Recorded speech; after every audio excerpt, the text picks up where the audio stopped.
Sachin Hojiwala industrial વિસ્તારમાં એક ઇસમને motorcycle પર આવેલા બે શખ્સોએ ચપ્પુ વડે જીવલેણ હુમલો કરી લૂંટી લઈ ફરાર થયા હતા અને ગણતરીના કલાકોમાં સચિન પોલીસે રીઢા આરોપીઓની ધરપકડ કરી રિકન્સ્ટ્રક્શન કરી કાયદાનો પાઠ ભણાવ્યો હતો।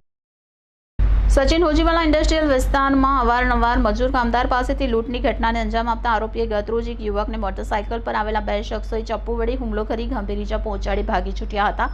જે અંગે સચિન પોલીસે ગુનો નોંધી ગણતરીના કલાકમાં આરોપીઓની ધરપકડ કરી લૂંટવાળી જગ્યાએ આરોપીને લઈ જઈ રિકન્સ્ટ્રક્શન કરાયું હતું। હોજીવાલા ઇન્ડસ્ટ્રીયલમાં રાત્રિ દરમિયાન કામદારોમાં ભયનો માહોલ હતો। કામદારોમાં ભય ન રહે તે માટે આરોપીઓને ઘટના સ્થળે લઈ જઈ રિકન્સ્ટ્રક્શન કરાયું હતું।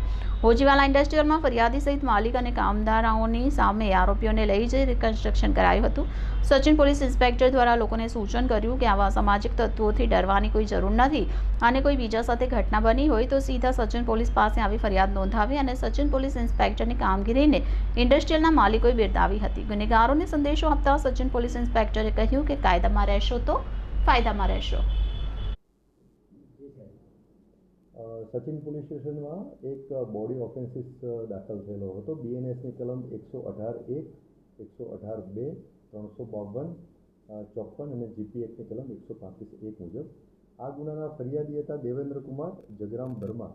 આ ગુનાની ટૂંક હકીકત એવી છે કે આ જે ગુનાના ફરિયાદી જે છે એ એક જગ્યાએ યુરિન કરવા માટે ઊભા હતા તો એક મોટરસાયકલ ઉપર બે ઈસમ આવ્યા અને એમને ગમે તેમ ગાળો બોલી અને એમની પાસે પાછી ઝપાઝપી કરી અને એમની આરોપી પાસે રહેલ છરીથી એમની ઉપર હુમલો કરી અને ફરિયાદીને ઈજા કરી, જે સંબંધે ગુનો દાખલ થયેલો હતો।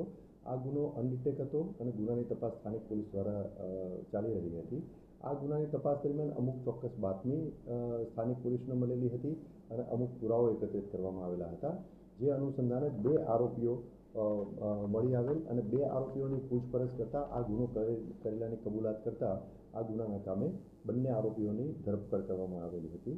આ બંને આરોપીમાંથી એક આરોપીનું નામ છે રવિ કિશનલાલ તિવારી, રહે ગિલકડી ગામ, તાલુકો જલાલપુર, જિલ્લો નવસારી અને બીજા આરોપીનું નામ છે દુર્ગેશ રાજકુમાર સિંહ, રહે પાલી ગામ, હનુમાન ચોક, સચિન જીઆઈડીસી, સુરત। આ બંને આરોપીઓની વધુ પૂછપરછ કરતા તેમજ ગુનાની તપાસ કરતા આ બંને આરોપીઓએ બીજો એક ગુનો કરેલાની કબૂલાત કરેલી હતી અને આ બંનેની આરોપીની સાથે એક ત્રીજો આરોપી સુમંત કે જેનું પૂરું નામ સરનામું મળી આવેલું નથી તેનું પણ ઇન્વોલ્વમેન્ટ જણાઈ આવેલું હતું। એટલે તપાસ આગળ વધારતા અને ફરિયાદીનો સંપર્ક કરતા એક ફરિયાદી બીજા જે છે એમને પણ સચિન પોલીસ સ્ટેશનમાં એક લૂંટની ફરિયાદ દાખલ કરાવેલી હતી। એ ફરિયાદીનું નામ જે છે એ સુમિતસિંહ દિનેશસિંહ જાતેસિંહ। આ જે ફરિયાદી જે છે એમની ઉપર પણ આ ત્રણ આરોપીઓએ ભેગા થઈ અને એમની ઉપર હુમલો કરેલો હતો। એમને છરીથી શરીરે ઈજા કરેલી હતી અને એમની પાસે રહેલ મોબાઈલ લૂંટ કરી અને લઈ ગયેલા હતા, જે અનુસંધાને આ ગુનો દાખલ થયેલો હતો। આ બંને ગુનામાં જે આરોપીઓ જે છે એમાંથી આ બંને આરોપીનું મેં જે વાત જેમ કહ્યું એમ ધરપકડ કરવામાં આવેલી છે અને એક આરોપી ફરાર છે અને લૂંટમાં ગયેલ મુદ્દામાલ મોબાઈલ ફોન પણ તપાસ દરમિયાન રિકવર કરવામાં આવ્યું છે। બંને કેસમાં જે આરોપીઓ છે બંને કેસના મુદ્દામાલ જમા થયા? એક શરીર સંબંધી ગુનો છે અને એક મિલકત સંબંધી ગુનો છે કે જેમાં લૂંટ થયેલી છે।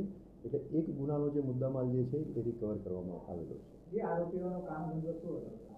બંને આરોપીઓ પૈકી રવિ તિવારી અને દુર્ગેશ રાજકુમાર સિંહ કે જેમની ધરપકડ થયેલી છે એ બંને આરોપીઓ છૂટક મજૂરી કરતા હતા, અમુક કંપનીઓમાં નોકરી કરતા હતા અને થોડા ટાઈમ નોકરી કરી અને પછી એ રખડતા ભટકતા જેવી એમની પ્રવૃત્તિ હતી। અને બંને આરોપીઓ પૈકી એક રવિ કિશનલાલ તિવારીના વિરુદ્ધમાં અગાઉ સચિન જીઆઈડીસી પોલીસ સ્ટેશનમાં મોબાઈલ સ્નેચિંગનો ગુનો પણ દાખલ થયેલ છે।